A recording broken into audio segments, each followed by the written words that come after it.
Les gens, je perds mon équilibre. Je me distanquais de la référence de la gentillesse que je veux vivre. Et puis, au moment où vous reconnaissez cela, vous prenez votre vérité et vous construisez une attitude qui peut restaurer ce que vous avez gâté, qui peut réparer ce que vous avez blessé. Parce que c'est un combat. Il ne nous est pas facile de reconnaître la pourriture que nous apportons dans nos cœurs. Ce n'est pas facile. Il n'est pas facile pour vous de vous regarder et de reconnaître que vous avez des défauts. À tel point que vous êtes facilement ennuyé chaque fois que quelqu'un souligne un de vos défauts. Ce n'est pas vrai? C'est vraiment mauvais? Quelqu'un vous regarde et dit vous le faites mal pour vous. Ou vous offensez. Mais c'est horrible quand nous apprenons quelque chose, n'est-ce pas? Lorsque vous êtes dans un processus d'apprentissage et que l'autre vient et démoralise le peu que vous savez déjà. Ah, c'est tout ce que tu sais? C'est horrible. Chaque fois que quelqu'un aborde notre fragilité, il est naturel pour nous de réagir avec la souffrance. Maintenant, vous ne pouvez pas y échapper. Si vous avez du mal à écouter les défauts que vous avez pour la voix de l'autre, ayez le courage d'entendre par votre voix. Regardez-vous, n'en avez pas peur. C'est toi, c'est ta vérité, c'est ton projet. Vous n'êtes pas les autres. Autant d'efforts que vous faites, vous ne serez pas quelqu'un d'autre. En tant que plastique que vous faites, peu importe combien vous voulez changer votre visage, votre corps, vous ne serez pas quelqu'un d'autre. Votre essence est là. Avec des défauts, avec des possibilités. Maintenant, d'après ce que vous êtes, un grand être humain peut naître. Cela n'a aucun doute. Combien de misérables étaient grands parce qu'ils le croyaient? Combien de personnes misérables, qui n'avaient presque rien aux yeux des autres, qui se sont soudainement engagées dans leurs essences et ont prospéré, et étaient grandes, et étaient belles, et devenaient luxuriantes dans le jardin humain. Pourquoi? Parce qu'ils n'avaient pas de courage, ils n'avaient pas peur d'entendre leurs pires défauts, leur propre voix. Combien de fois perdons-nous la foi en Dieu parce que Dieu n'a pas fait le miracle comme nous le voulions? Mais méfiez-vous parfois le vrai miracle que vous n'avez pas encore vu. Le vrai miracle n'était pas la guérison de cette personne. J'ai toujours ceci par rapport au Père Léo. Père Léo? Nous prions tous pour la guérison de Léo. Qui n'a pas prié pour la guérison de Léo? Nous prions tous. Nous pourrions nous dépêcher et la guérison de Léo ne s'est pas produite. Cela ne s'est pas produit comme nous l'avons demandé. Es-tu d'accord avec moi? Il n'a pas vécu, il n'a pas survécu au cancer. Mais que s'est-il passé au cœur de Léo pendant le processus de sa maladie? Ne pensez-vous pas que votre prière est venue aux oreilles de Dieu et que Dieu a guéri Léo de la meilleure façon dont il avait besoin pour être guéri avant de quitter ce mur? Et nous sommes très relatifs, vécu 20 ans, 30 ans, vivons 50, vivez 40. Nous sommes très attachés au béton. Charnel, réalité matérielle.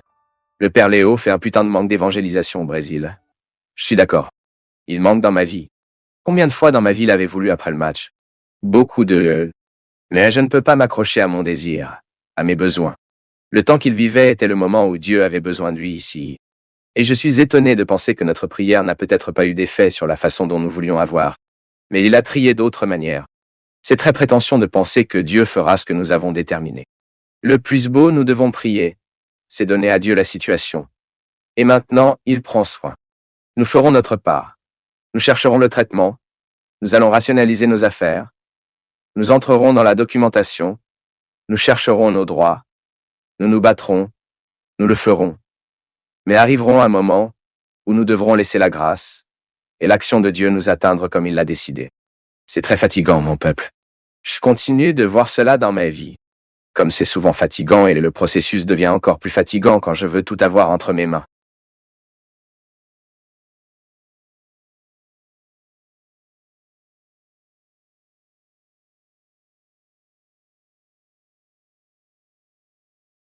Père Fabio, je ressens un très grand vide en moi et je ne sais même pas pourquoi. Que faire pour le moment? Eh bien, ce concept de vide est très large, non? Quel peut être un vide? Si c'est vide, c'est parce que ce n'est rien, non? C'est vide, c'est parce qu'il n'y a rien, donc il manque le remplissage. Nous devons combler le vide. Il y a souvent quelques fois dans nos vies où le vide accentue. La vieillesse peut être un endroit, un temps pour que cela se produise.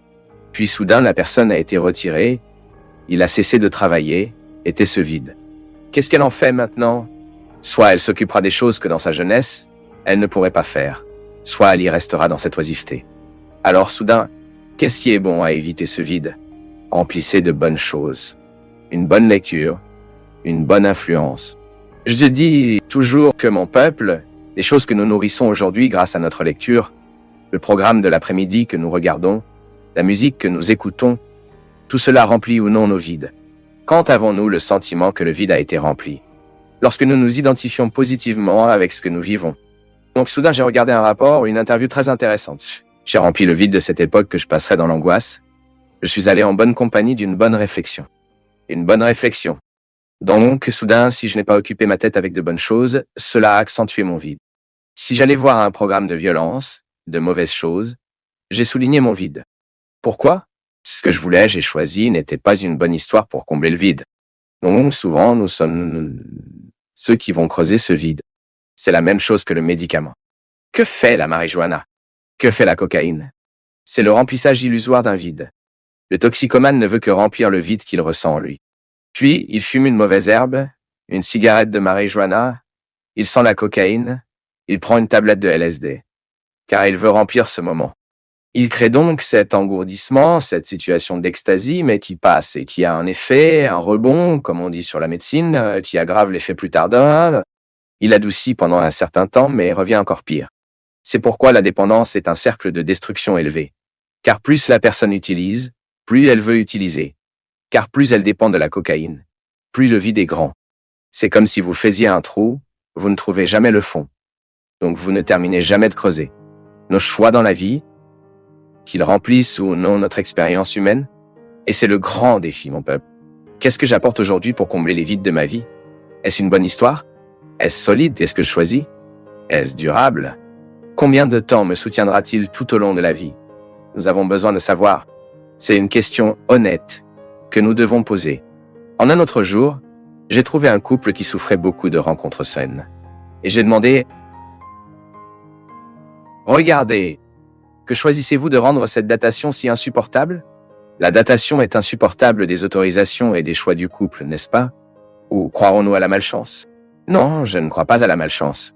Je crois à la construction, au choix, à ce que nous nous permettons de venir, dans ce que nous jouons à l'extérieur, ce que nous apportons. Donc, nos relations nous rempliront alors que nous faisons les bons choix. Et une autre chose aussi, les gens qui manquent beaucoup en nous, est la dimension de la vie spirituelle. Si nous ne prions pas, si nous n'avons pas de vie spirituelle, et couvrons ce terme, la vie spirituelle n'est pas seulement cette chose que nous pensons être d'entrer dans l'église et de participer et de partir, non. La vie spirituelle est un ensemble de choix que nous faisons de la religion que nous professons. Donc nous ici, qui sommes catholiques, vous qui êtes évangéliques, le contexte de cette spiritualité est qu'il nous remplit ou non. C'est pourquoi il y a tant de gens insatisfaits de leur religion. La religion n'est pas devenue la spiritualité. Ce n'est que l'accomplissement d'un rite, une obligation. J'y vais, je participe à la messe, mais la masse n'est pas devenue la spiritualité en moi. Ensuite, le vide, la religion peut remplir le vide humain, tant qu'il devient la spiritualité. Qui veut vivre précisément les dimensions de la vie de l'esprit? Apollo a parlé si bien et il a fait une distinction qui est même dangereuse. Les choses de la chair et les choses de l'esprit. Nous savons très bien ce que c'est, mais nous savons en théorie, mais souvent dans la pratique, nous ne savons pas vivre parce que nous nous perdons. Les choses de l'esprit sont celles qui nous enlèvent, qui nous jettent.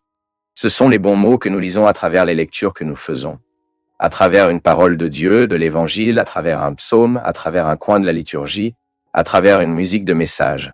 Nous élevons notre esprit chaque fois qu'une parole bénie nous prend le dessus. Ce sont les choses de l'esprit. Et la religion fonctionne tout le temps en proposant des choses de l'esprit. Les choses de l'esprit façonnent notre caractère.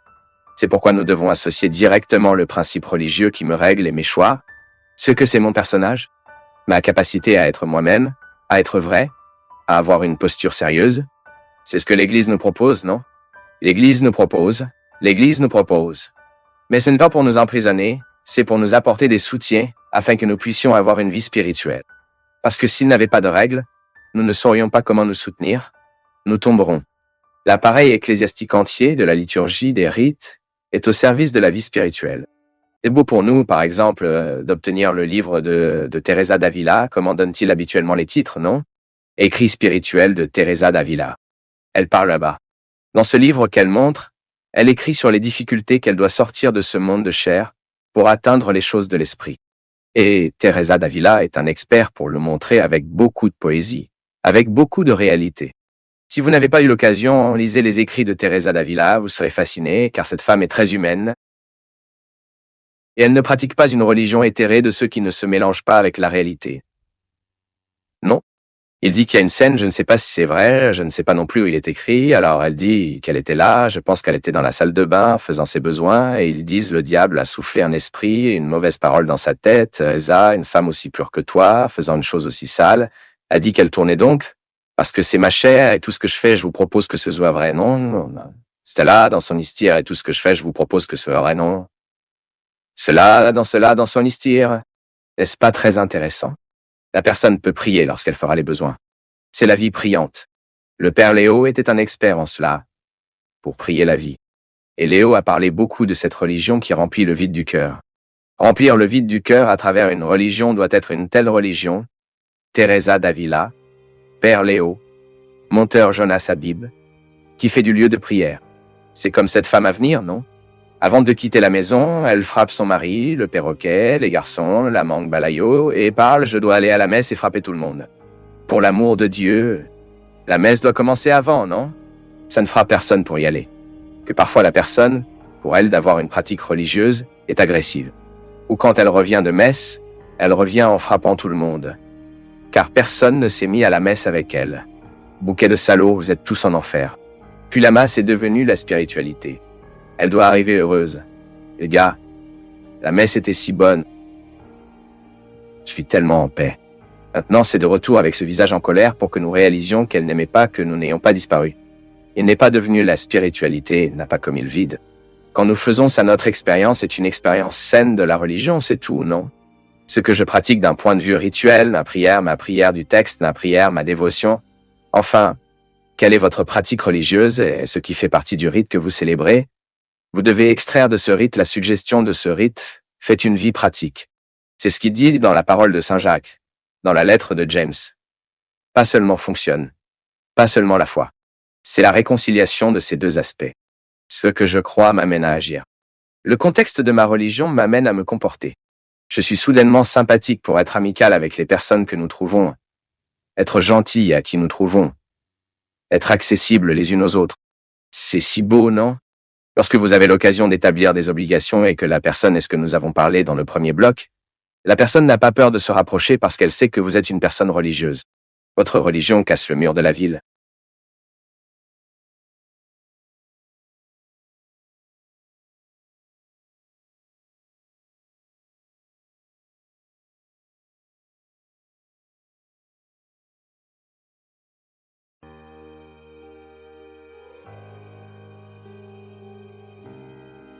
Les handicapés sont celui qui ne peut pas modifier sa vie, acceptant les impositions des autres et la société dans laquelle il vit, sans être conscient qu'il possède son destin.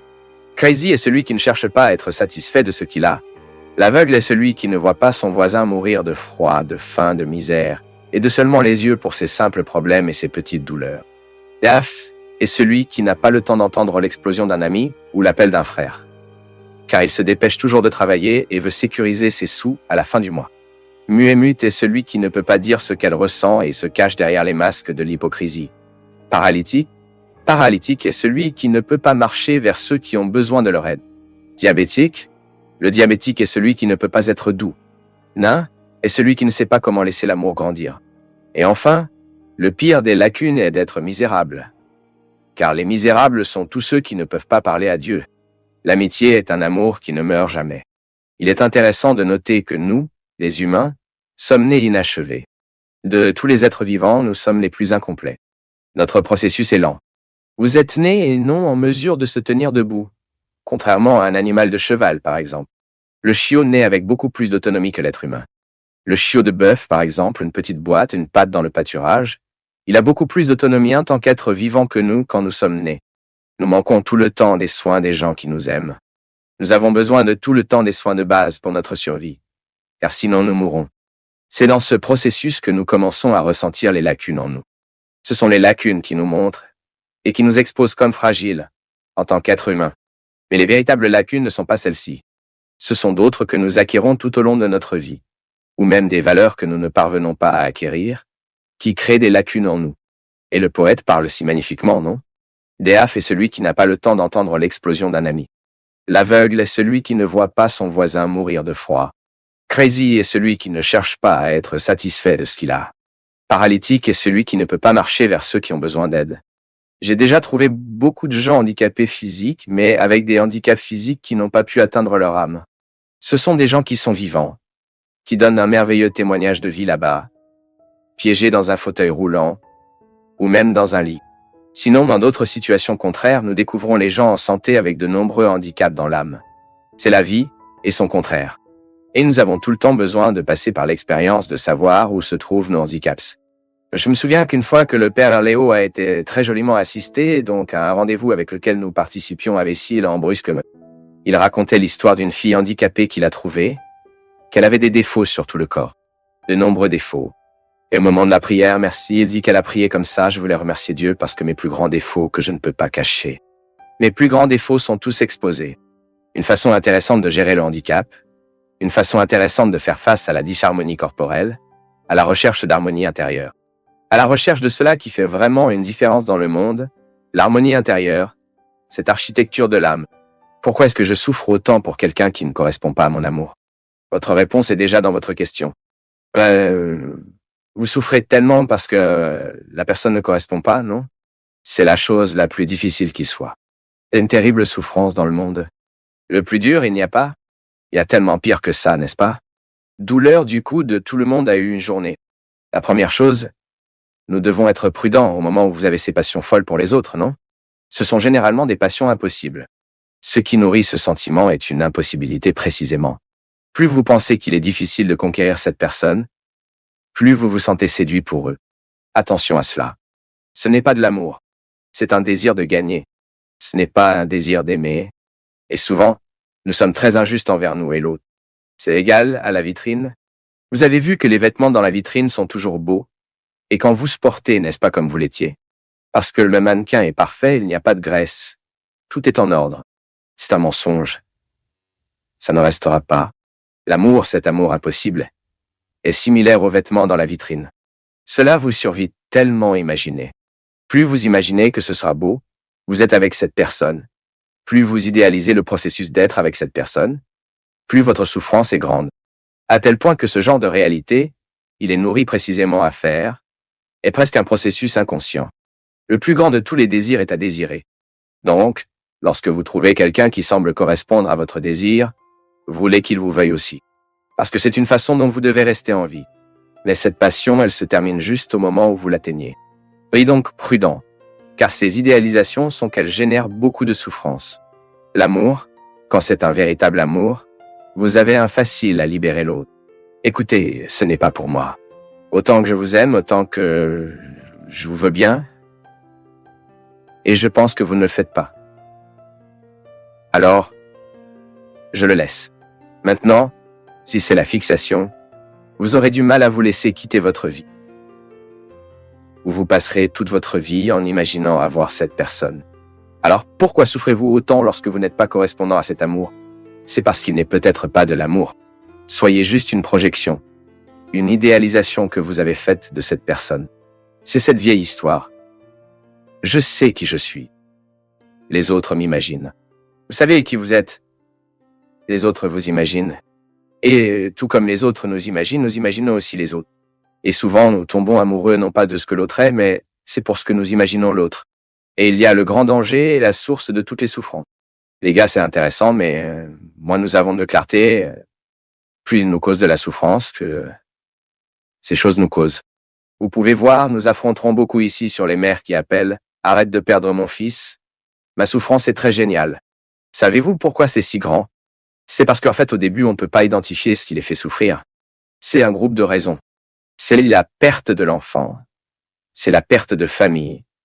Car quand un enfant disparaît, semble qu'un morceau de famille était également.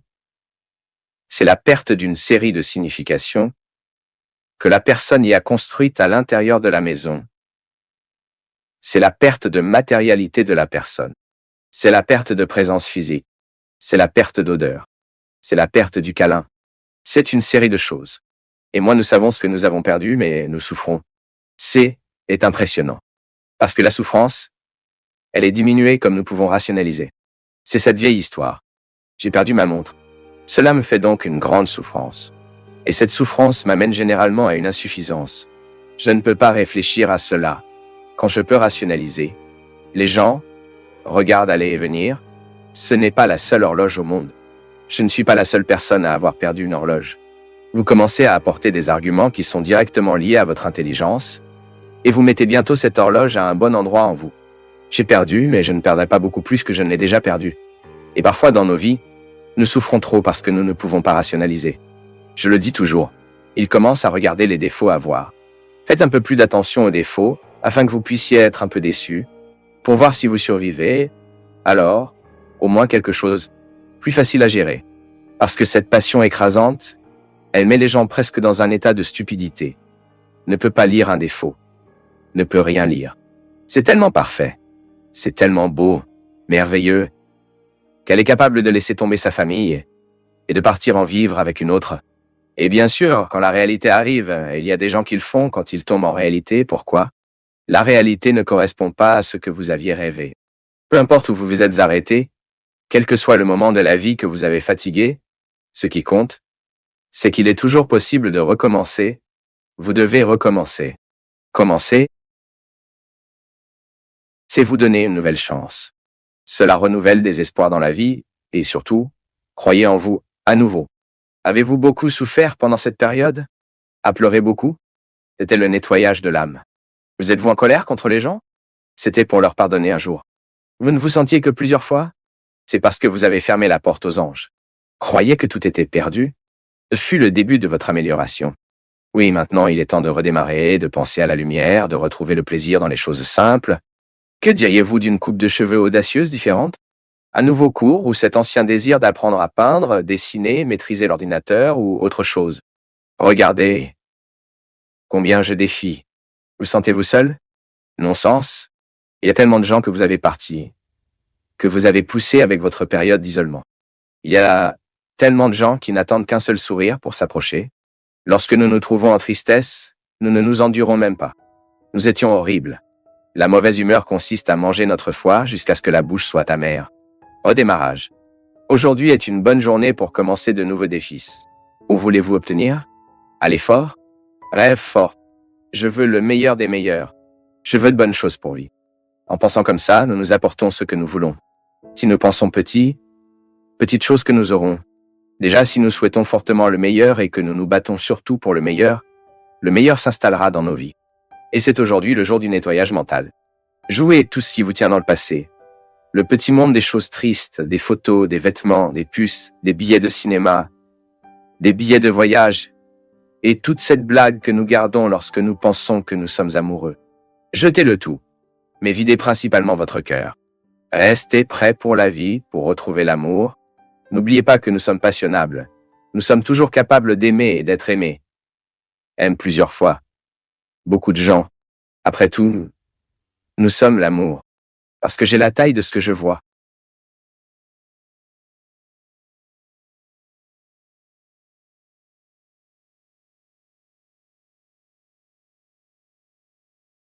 Tu es allé jusqu'au bout, et ce n'est pas seulement regarder une vidéo. C'est un acte d'attention à une époque où peu écoutent jusqu'à la fin.